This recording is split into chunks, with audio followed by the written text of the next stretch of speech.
This episode is brought to you by BigMooseCoffeeCompany.co.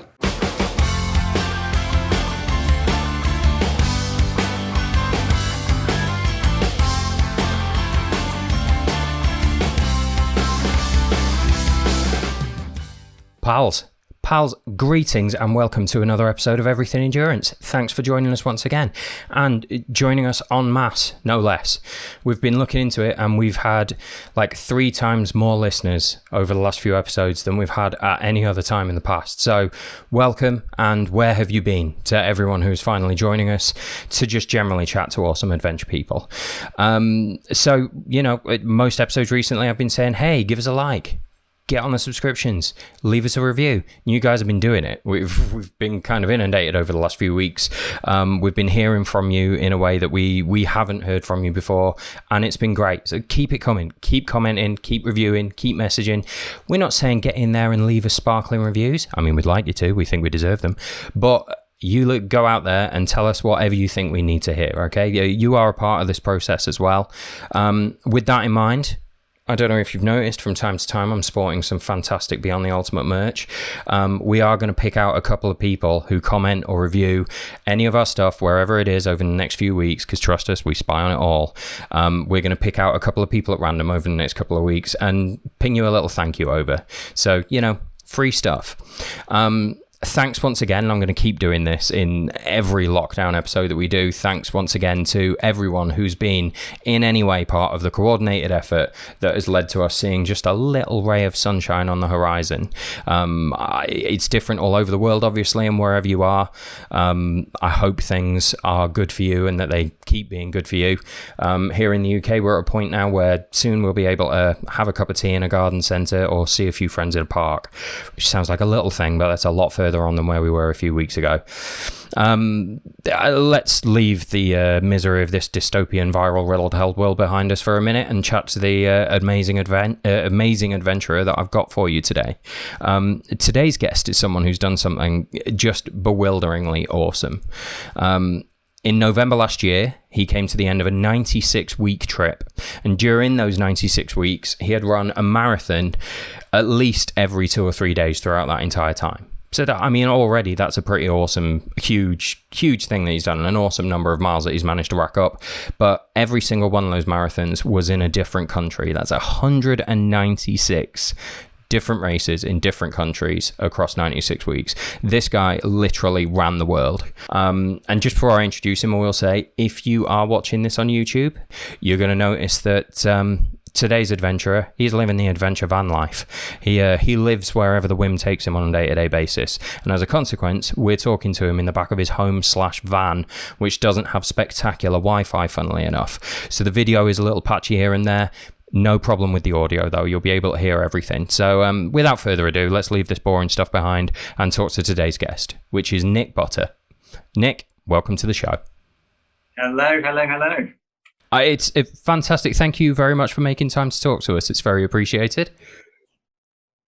No, not at all. As long as I get my miles done every day and a few bits of finishing off writing the book and stuff, then I'm more than happy to chat. Thank you for having me. Oh, no worries. So you're not done with running yet. You're still out there training at the moment. No, definitely not done with running, and did a double marathon on Sunday just to keep my legs, making sure that they're not going to forget that I'm a runner and that we like to go further. But yeah, generally do, I don't know, 16, 20 miles a day, just to my legs awake. Just to remind your legs what they're supposed to be for. Just a double marathon, as you do. We have, as I have a tendency to do, leapt way further ahead than where I wanted to start from. I mean, what you've done is absolutely epic, and I can't wait to get into the nitty-gritty of some of the wild countries that you've run through and some of the people that you met along the way. But I think we should probably go back a little bit earlier than that. Where does the journey into running start for you? I mean, my journey into running is, I suppose, difficult to pinpoint, but my actual journey into sport in general I grew up in the middle of nowhere. I had to cycle or run to see lots of my friends, so 10 or 15 miles sometimes, and especially cycling. I used to run or cycle to school, which was always 10 miles there, 10 miles back, and that was in a beautiful place. So I was always outside. And then after that, I got heavily into skiing. I was in the under-19 snow sports England team and skiing was my love, my passion. I wanted to be in the Olympics. That was my aim. And I had the voice of my parents on my shoulder telling me to get a real job. And I listened to them because that's what you should be doing when you're younger. But they were absolutely right. Skiing, I probably wasn't good enough. Still doing pretty well, but wasn't good enough. And I was going to get old quickly. In skiing, you're old at 22. And so after that, I wanted to get back into a real job, earn some money. And I did. I went into finance, into banking. But it wasn't me, and I still had this sport, rushing through my body. And I did badminton and tennis and squash and everything, pretty much every sport, especially cycling and running. And then running came to the forefront because it's easy. It's easy to get your shoes on, and you can tire yourself out in 20 minutes.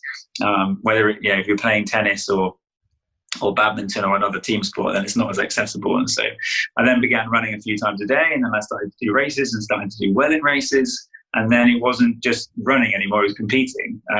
And then I went out to run in the infamous Marathon des Sables, which is where I met the legendary Kevin, which sparked the whole mission.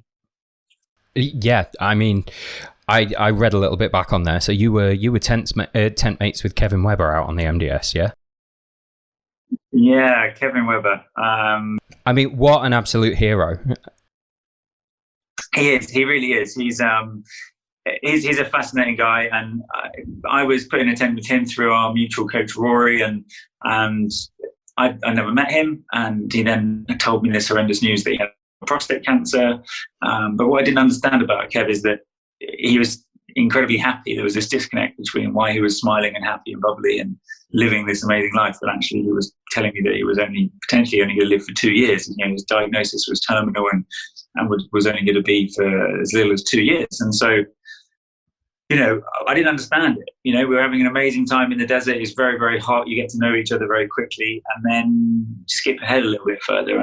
And his words, he said to me, don't wait for a diagnosis. Don't wait for something to happen in your life, for something to change and have a big impact. And those words just resonated with me and went round and round in my head. And then a few weeks after getting back, I thought, I'm going to do something for prostate cancer. And again, there was other people in the desert like Jeff Smith, a really great friend now, and who has a non-profit called Big Moose, and he and Kevin, and as well as everybody else there, were kind of the driving force.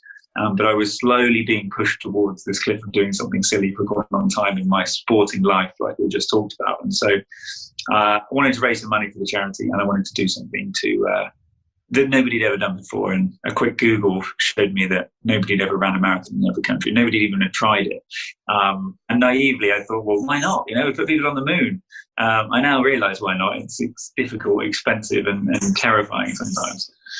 Did you Google any other ideas first? Did you just drop straight in with this idea of, hey, that's a good one, we're going to do a marathon in every country? Or were there other crazy ideas on the table? Well, yeah, I wanted to live by Kev's example, which was to do what I loved. And what I loved was running, it was travel, photography, meeting people. And so I basically wrote down all the stuff that I really wanted to get out of life and made it proper, like, this is what I want. And it all came back to, let's just do some crazy traveling trip. And I wanted it to be all over the world. I didn't necessarily think initially that it was going to be every country. Didn't know it was going to be running all the time. It could have been cycling. I could have been swimming, rowing in ocean. Could have been all sorts. But actually running was what I was good at and what I enjoyed. And it was a good pace. It's not cycling. You rely on equipment and all sorts of stuff but running it's definitely slower, and you don't have to rely on so much kit. And so I thought, let's try and do maybe 7 continents. Let's try and do all the countries in Africa. And I just got bigger and bigger. And within a couple of weeks, it was, let's just do the whole world. And then I sat my parents down and my friends down, and as they know, as soon as I have that conversation with them, it's been in my mind for a while, and that it's happening. Game on. Fantastic. So what I keep coming back to, and I realise that this is an astonishing feat of running that we're talking about. It's 96 weeks, averaging 2 or 3 marathons a week. Is that about right? Yeah, 2 or 3 marathons, 2 or 3 countries every week. What do you know? I actually did my research. But beyond the feat of running, partly what I can't get over is the logistics involved in doing that for 96 weeks. I mean, how much of this was pre-planned, and how much were you having to throw it together on the fly? So it's a bit of both. So you're absolutely right. The trip was far more logistical. You know, I talk about endurance, and we had physical endurance, mental endurance, but actually the logistical and financial endurance was far greater. Logistically, we believed we planned it all from the beginning, and then we were going to execute it as we planned. We knew there would be some problems, but to put it into context, we were expecting around 220 flights. And it turned out to be more like 455. And so that's how much went wrong, and how much we had to do stuff on the fly. But it was, I traveled on my own, but I had a fantastic team behind me in the UK, or all over the world, in fact, that made things happen. And it was that stress and it was that worry that the amount of effort that went into the journey every day that went by, we were further into this project that we had to finish. And so there was all sorts of absolute symphony of emotions every single day. Oh man, and sort of how long went by between that sitting everyone down, your intervention conversation where you explained to them what you're going to do, and you actually stepped on a plane for the first time to go and do that first race? That was about 2 years. Wow. About 2 years from I want to do this to let's get to the start line. The reason being is that I thought it might take 6 months, a year, and then more and more we planned it. I was planning on my own for a good 9 months, and then I started to get other people involved, and it was actually Jeff, who we just spoke about, who said to me, look, you can't do this on your own, you need to have a team around you. And he was absolutely right, to the point that by the middle of the trip, we had a team of 19. There was no way that I could have done it on my own. Wow. And Jeff has a habit of being right. It's a thing he does. If you're listening to this, you should go back and listen to his podcast. He's also an exceptional storyteller. Yeah, he is an exceptional storyteller, and he's a lovely bloke. He's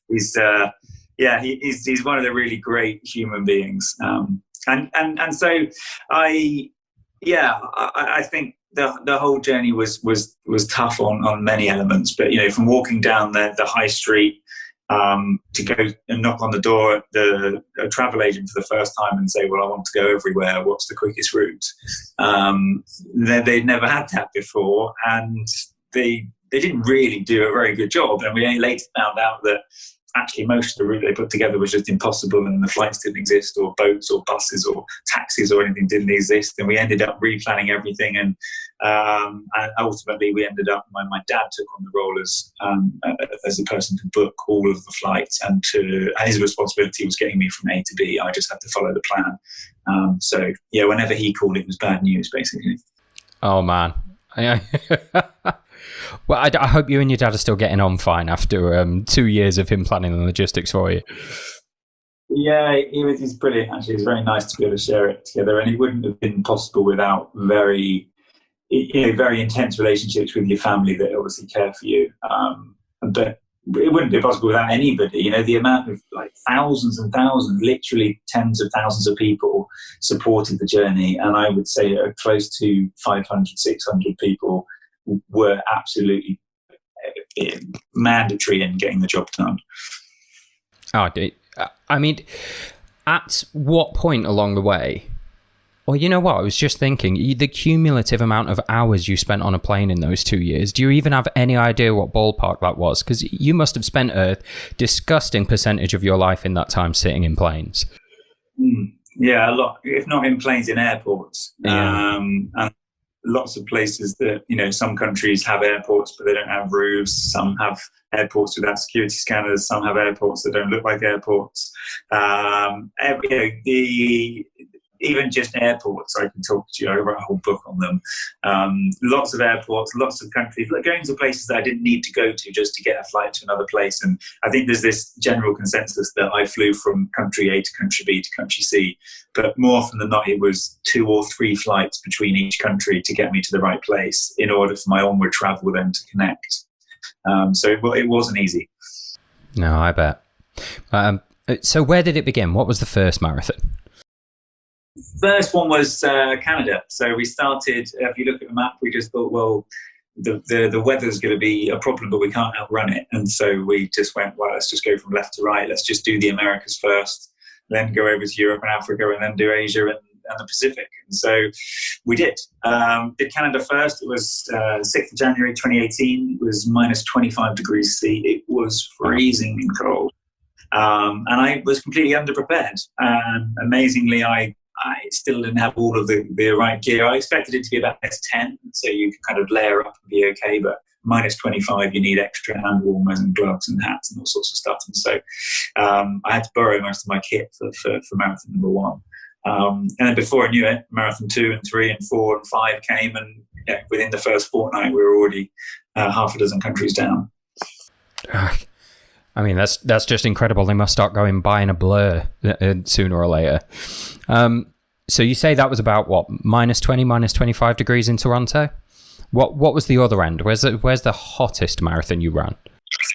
So the hottest was it was plus 59, so call it 60, rounded up. That was in Q8. Had a particularly hot spell there.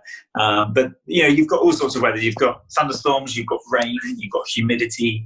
We had everything that comes with weather as well. When you have wet, humid rain, then you also have things like leeches and certain bugs in certain places and all that sort of stuff. It was the humidity that was really horrible.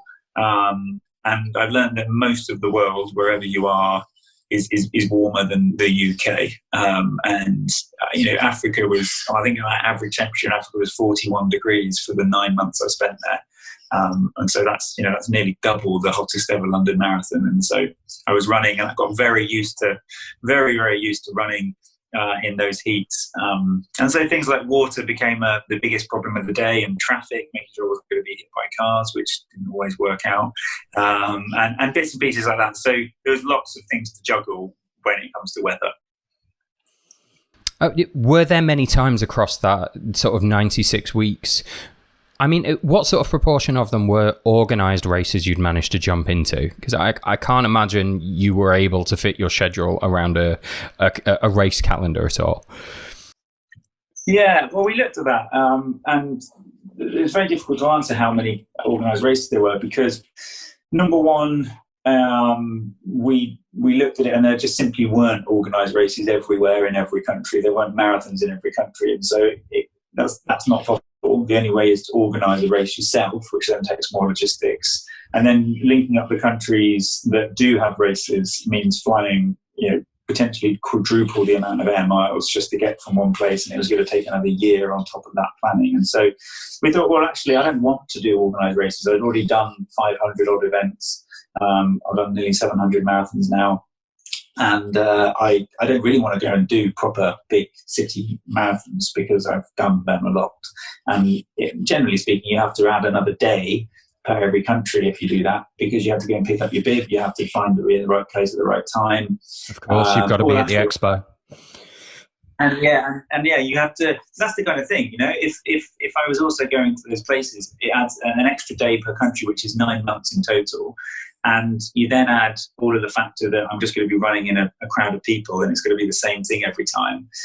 It's not the same. And so I decided I don't want to do that. We did do lots of organised races, but then very quickly I was having people organise races for me because I was there. And so I went from running on my own a lot to then, as the trip progressed, I was having aid stations and cars and security and a helicopter even at one point, specifically support the journey. And so I had my own races. So very difficult to answer that one. I mean, that's incredible that you'd struck upon a wave of goodwill there big enough that you were arriving in some of these countries and there were aid stations spontaneously set up for you. That's absolutely fantastic. It happens so often. I was expecting to run with maybe one or two people, and I ran with something like nearly 50 British ambassadors. I had 9 presidents that came out and ran and supported, and anything from Edgar, the president of Zambia, to Luxembourg, to Slovenia. Really, really lovely people, and you hit on a topic there. This wave of good support. If I could sum up the whole journey in one word, it would be people. People made this journey everything that it was, and the amount of people that I met and are now I'm friends with is I've literally got people and friends all over the world. So I'm very grateful for that. Yeah, your Facebook friends list must be colossal by now, Nick. It must be. When you were initially planning this then, I suppose one of the major sources of trepidation among your friends and family must have been that there are some countries that maybe aren't particularly stable, that are perceived as very dangerous to go to. But as you've just said, on the whole, people are pretty decent as you travel around. I think the answer there is that not just on the whole, but 99.999% of people around the world, no matter how much they have or don't have, and whether they're in a good mood or a bad mood, they're good people meaning well. And then you add a little bit of a good mood and maybe some encouragement from friends and some opportunity to do. You have a lot of really great people out there, and so there is that angle. But yes, there is the other side of the coin, which is the danger, and not just the danger, but the volatility with some political stability of countries, and so the danger can form in many ways. So it could be politics, it could be rebels for some completely different cause, it could be simple violence, it could be needing money so people rob me, it could be animals, it could be traffic, it could be pollution, it could be the dodgy food. There's lots of ways that things can go wrong. But yeah, you're absolutely right. There's war zones out there, places like Libya, Iran, Sudan, Yemen. These are all places that aren't particularly easy to access either. So you have that angle, and you're talking about getting caught up in a riot or a raid, but there's also they might just lock me up forever, which we came close to. So. Are we allowed to talk about the came close to incident? Or are we going to cause a diplomatic incident with that? No, there's a few. I don't think there's any diplomats in Yemen, but there's many occasions where I've had moments like that. But one specifically was the overland journey from Yemen which was probably the most scared I've been in my life, which was this was right at the end of the journey from Amman, traveling overland 3 hours through the Yemeni mountains to the border. And you get there 2 o'clock in the morning, and the driver that didn't speak any English, it was pitch black, lots of AK-47s around the shoulders of military men, and I found out that they were not raiding the car as such, but we had to get out and they searched everything, and then to my horror, the driver was smuggling counterfeit goods and drugs into the country and using me as a mule, and so I could have been. I was terrified. I wasn't fearing for my life. I was fearing that for my freedom, that they were going to just shove me in a box and forget about me, and nobody would see me again, which happens. So that was scary, very scary. Then, of course, once you get in, you need to get out again. So yeah. Well, good. I mean, I'm glad the worst incident that happened along the way you did actually walk away from. But I guess one of the ones that there's a lot of curiosity around would be North Korea. You did cover North Korea, didn't you? Yeah, North Korea. And yeah, lots of people say that, but absolutely fine. Beautiful place, very clean, very neat, very tidy. Of course, it's bonkers, and you can actively see the suppression in people's minds and eyes when you're walking around. But I, through friends of friends, had access into North Korea through a tour agency, Koryo Tours, very good tour company. You take people to various different places in the world, and they supported me and helped me get access. And I ran the official Pyongyang Marathon in April. It snowed towards the end. It's a very, very bizarre place, but words don't really do it justice, and the books that I read about the country, very accurate, but they don't really paint the full picture of how it feels to be in North Korea, because you're in a place where the rest of the world is closed off completely. Yeah, and I mean, that's almost impossible for people immersed in the internet as we are to really understand fully, I suppose. One thing I was curious about was, how were you choosing in each country where you were going to do the run? Because say Peru, you've decided you need to cover Peru, but where? Which airport do you decide to fly into, and which direction are you going to go to afterwards? Who was making those sorts of decisions? Yeah, that was my dad with me, because it was do we go to a country? Do we go to a city that? So, for example, a good one is Mexico City. Very dangerous, very busy, very polluted. Traffic is horrendous, and it didn't really line up with where we were going next. And so you look at the cost of flights in and out, and the amount of connections that we'd have to make, plus the alternatives of if there were cancellations. So let's say if I didn't go to Mexico City and I went somewhere else, are there more frequent flights? And so could we then hop on a plane 2 hours later as opposed to 4 hours later? Because the knock-on effect of a 674-day journey, there's lots to consider in that angle. And so it was a combination of cost and logistics of where we were coming from and where we were going to. I didn't really have much of a say in, I would love to go to this place. There was probably a dozen countries that I want to spend more time there, and I definitely want to see that. And so we would build that in. But instead of going to Mexico City, we went to Cancun.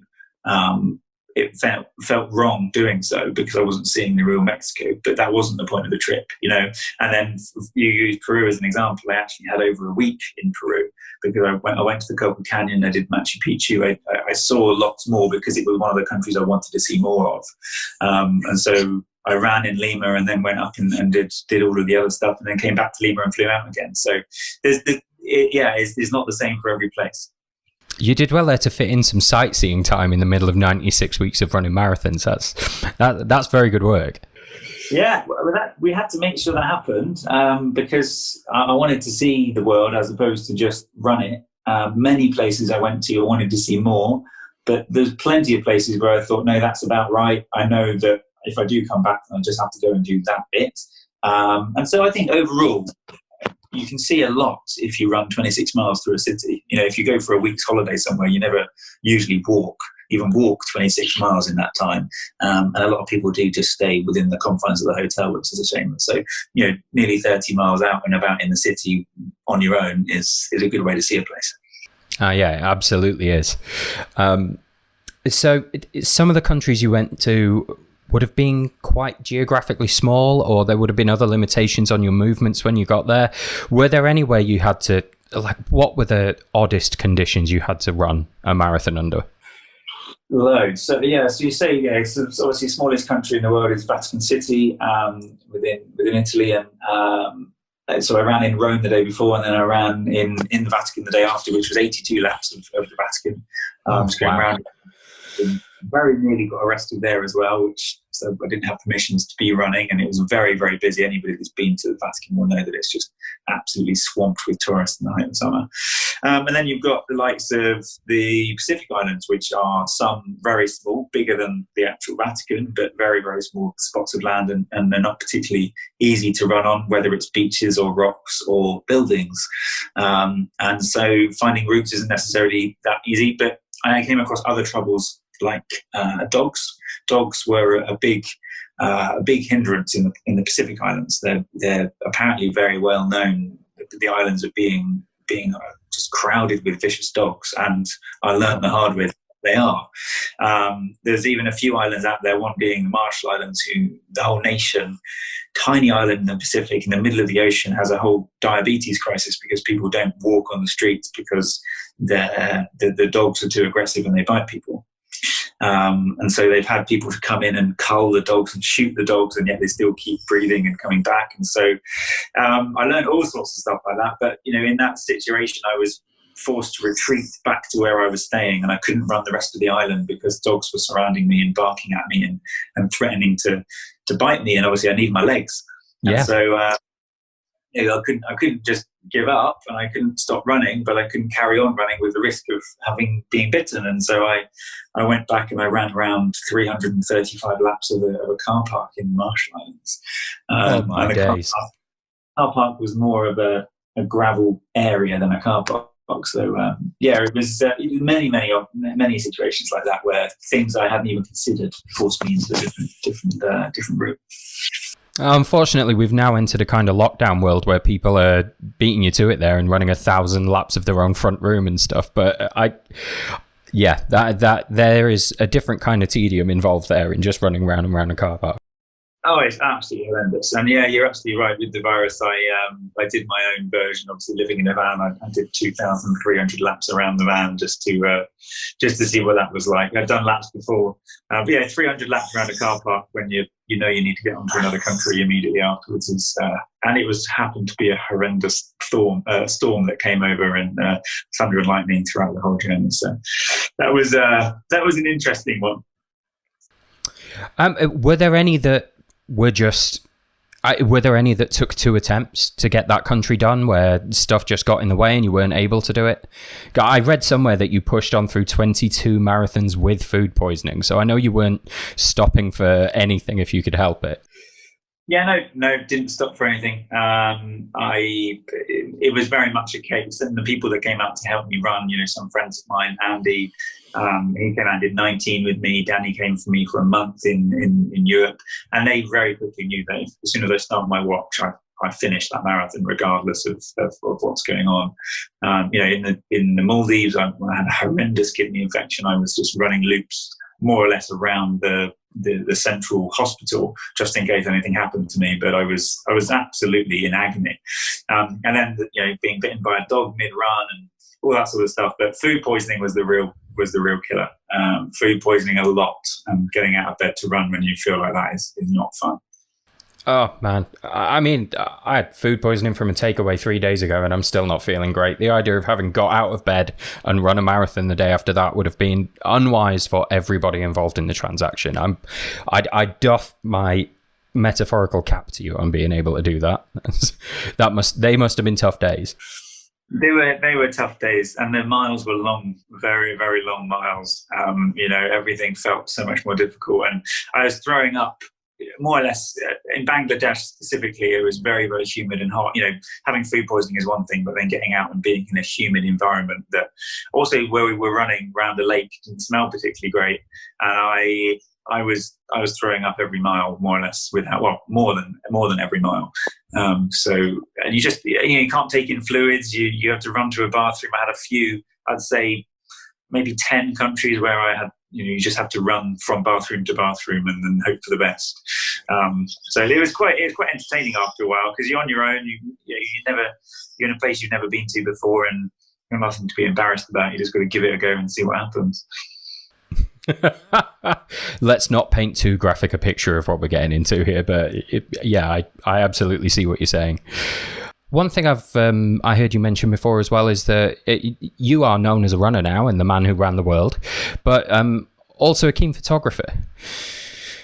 What an opportunity for you to go to every single country on the planet. And you described this as an experience that's more about people than about running.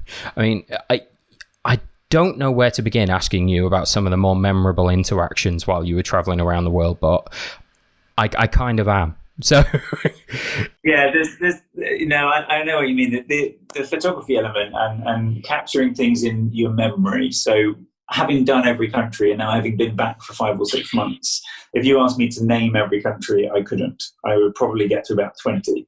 Honestly, there's just obviously too many for your mind to remember everything unless I actually actively go and remember, write them down and learn them. The countries there, because I went to that, I was there for 3 days and I'd never heard of them before, didn't even know how to pronounce the city I was in. And so photos for me have forever been this, and I'm not somebody that will take photos and leave them on your phone and never look at them again. I'm a big advocate in printing them. I've printed in the last couple of days, I think about 1,000 photos. Wow. Over just this year, I think. I'm keen to do that, and so I knew that was the plan when I went around the world. Took a lot of great equipment. Some of it was stolen a couple of times, but replaced and carried on. And so loads of different collections of stuff. I started taking pictures of people fairly early on, and lots of portraits and the different just ages and the interviewing them a little bit, having a few questions with them, and capturing that side of things. And so you've got the scrapbook style feel of photos of me getting up and, feeling sweaty and tired and in a plane again, and those kind of just, my own photos for me. And then you have the nice ones that show the countries and the people. And so we've got this collection that we're putting together called 1000 Faces. And that 1000 Faces is literally covering every nation on the planet and the different interactions I've had with those people. And so, for example, there was a woman I met in Lesotho, again, a country that not everybody will have in their top 10 in Africa, and a lady who was 81 years old who was wearing a balaclava and a lollipop out of her mouth and had lived in a cave her whole life. Wow. So, absolutely amazing people. And yeah, so I'm publishing that photo book later on this year, once the written book's gone out, because I want people to experience it through the photos that I've taken. And also there's a good few landscapes in there too. Delightful. I mean, they were probably not of the car park you did 300 loops of, but I'm sure you've seen plenty of absolutely staggering views while you were out there.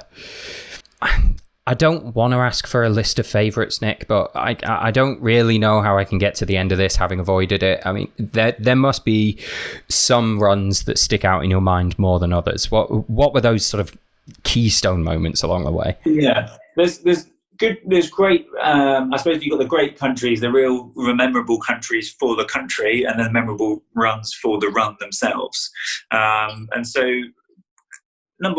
one of the many, for example, for great runs that I really enjoyed was just running along the south coast of Nice on my own. It's just France, nothing extravagant, nothing extreme. I was in a great mood. The weather was perfect. I had my really fresh legs, springy legs. I remember it being a really easy, enjoyable marathon. And then you've got the other end of the spectrum where you've got really great, memorable countries because of the people or the places I was in. And so running around Antigua in Guatemala with literally running around an erupting volcano with groups of people that I'd never met before, and I've now since stayed in contact and have been to the other continents with and ran with.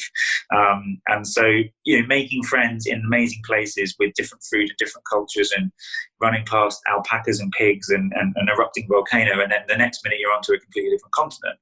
And so many like that. You mentioned North Korea, that's quite distinctive, but you've also got places like Turkmenistan that are just bonkers. The leader of Turkmenistan who's changed the name of the days of the week to name them after his family members, and all of that sort of stuff. The really bizarre places in the world, that's when they're memorable. And I think the other side of the coin is the sad moments where there's a lot of world that lives in poverty, and you've got a billion people around the world that live on less than 70 pence a day. And what that looks like in reality is horrendous. They have an empty bottle, and that is all they own. No clothes, no hope, no education, no family, no food.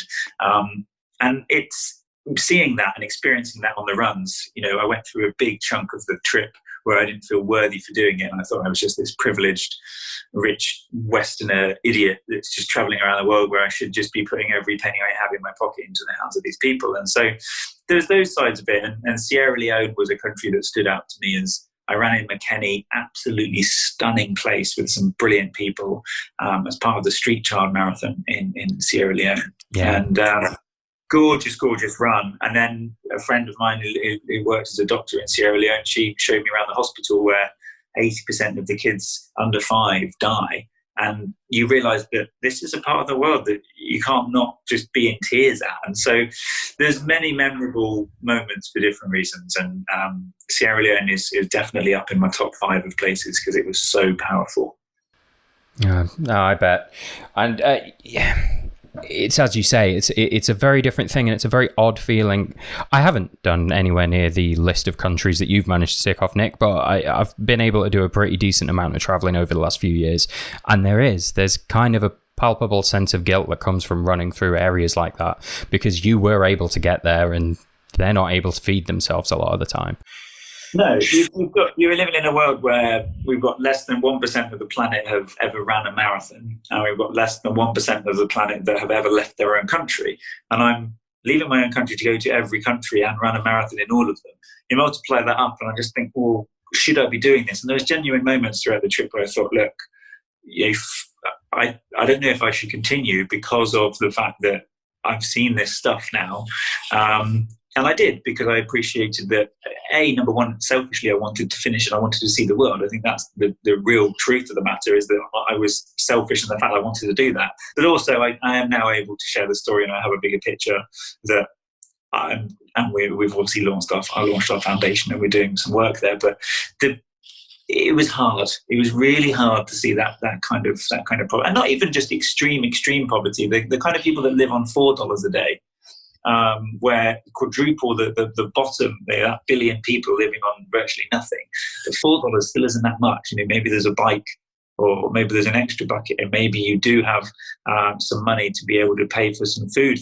But there's a lot of people out there that struggle and get by, and yet I came across so many moments where people had nothing, and yet they were offering me anything they could do to help me. And I'm sure you've had that around the world as well, which is just phenomenal. If you asked a guy on the tube, to read his book, or to have a bottle of water, or you'd literally laugh in your face. And yet these people were offering everything. So. Yeah, fantastic. I've got to ask then, so do you have a plan formulated for something big to do in the future? I know this was a world record, but is that a drive for you, trying to get out there and grab another record? Is that what you look for? I think the answer is no. Records don't really grab me. The reason I like records is because they are good to raise awareness for what I'm doing. They increase my brand, and therefore, hopefully, the good that we're doing will increase kind of exponentially. And they're joined, aren't they? So they're connected. And it's nice to look back and know that I've got those records. But I'm most pleased that I was the first person to do it, and nobody can ever take that away from me. But we raised so much money for the charity, and so all the stuff that I've got planned in the future is. I can't give too much away, but we've got a very, very big multiple world record, multiple world first running expedition in the next few years, which is going to be huge mileage, and there's going to be a big fundraising element to it as well, which isn't necessarily financial, but we've got a lot planned, and I'm spending every minute of the day at the moment either writing the book or scratching my head with what's coming up, because I've learned that the running element is going to be much harder for this next one. Oh, I know you've already said you can't tell us more, but that sounds tremendously exciting. I'm keen. Well, that's it now, Nick. I've got your contact details, so I'll be in touch again as soon as I do hear about what it is that you've got planned for a next step. Please do. There's lots of stuff so what I can say is that in this next year, we've got the theatre tour and the speaking tour, and that's picking up from where we are now, but we're also littering amongst that a number of key training missions, and some of them themselves will be breaking records, but that's just because they're there to be done, and I think with the mileage I'm hoping to do, I can go after them. So we're going to do a few. We're going to run around Bali, we're going to run around Iceland, we're going to run down the length of Malawi. There's going to be a good few mini adventures within the next 12 months that I want people to be a part of, and I think the concept of what we're planning to do in the next few years, and again I'm being elusive because my sponsors have sworn me to secrecy, that it's going to be an epic voyage, and I hope that it's going to be different in the sense that I'm not just going to be me running and people looking at the journey. I want people to be involved there with me. Well, I think you've successfully piqued our interest there, Nick. I mean, I won't push you beyond the bounds of the NDA, but I'm very glad to hear you've got something even more epic planned. I don't know how long we'd have to talk for to be able to cover all the ins and outs of the huge challenge that you did. I wouldn't put our listeners through it, but if they do want to go through the ins and outs of everywhere that you went, where should they be looking? So I mean, my website is the hub of everything. A little bit about me, much more information about kind of the background and some other mini adventures that I've had in the past, and I guess the book. If anybody wants to read the kind of the in-depth. I've not done it a diary style. I've written it every country is included, but I've written it in a way that I hope people will enjoy the various different aspects interspersed with some planning elements. And so people can read the book. It's available now for pre-order on Amazon and in Waterstones, which is available in the next couple of months. So the book's finished, just the publishers are doing their thing to tie up. And I'm finally, tweaking a few bits and pieces before it goes to print and is out there. But you can order it now on Amazon. It's called Running the World. Yep, fair enough. I will, Nick. I will. And the photography book as well. Is that something people are going to be able to get hold of? Yes. Yeah, I'm doing that one myself because I'm being quite protective. And mostly because I'm doing it because I want to, because I love photography and I love that kind of design side, and it's kind of a hobby which I enjoy, and so I'm going to do it myself, and it's just taking a little bit longer. But as and when that's ready, it'll be a big hardback book. I think we're looking at 260 or 360 pages with some beautiful, flat lay pages in there. So that will be out very, very soon, and that will just be a link on the website. Wonderful. I meant to ask before, are you aware of anyone else who is trying to take a bite out of your record here? No, I mean, I welcome it. My record is, I've done it, I've had the experiences, I've got the memories, and I would wish for nothing more than every person on the planet to go and experience what I've experienced, because the world is a beautiful place full of beautiful people, meaning very, very well. So anybody that does want to do it, then get in touch and I'll help you with everything I have. But I think the only person I know that's been threatening to do it is the infamous Dean Karnazes, and he and I have ran together and spoke about it a few times, and I think he will get around to doing it and potentially give it a good go. But at the moment, I don't think anyone's going anywhere. So. Yeah, well, no, that's very true. Bit of a difficult time to talk about doing a round the world marathon trip at the moment, but the world will be there when we get out the other end of this. Nick, it just remains to say thank you very much. It's one of those platitudes that comes up a lot when we're doing the podcast, but I really could talk to you about this for the next 6 hours. I'm just not going to subject you or anybody else to that. So for the listeners out there, pre-order that book. Go and have a look on. Is there an Instagram people can go and have a peek at? Yeah, good idea. Yeah, Instagrams are probably daily updates. They're living in my van with my little puppy and lots of running bits and all that sort of stuff. So you can see not just the past photos. I posted about 10 photos a day on Instagram every single day of my last trip, and so there's loads of stuff on there. But yeah, that's Nick Butter Run. Nick Butter Run. If you look on Instagram, you can and say hello if you want to get involved in any of the missions coming up. Fantastic. Well, on that note, Nick, have a tremendous evening after this, and I look forward to talking to you again when you've got your next adventures lined up. Yeah, no, likewise. It's been really good to chat to you, mate. Thank you very much. No worries. Thank you.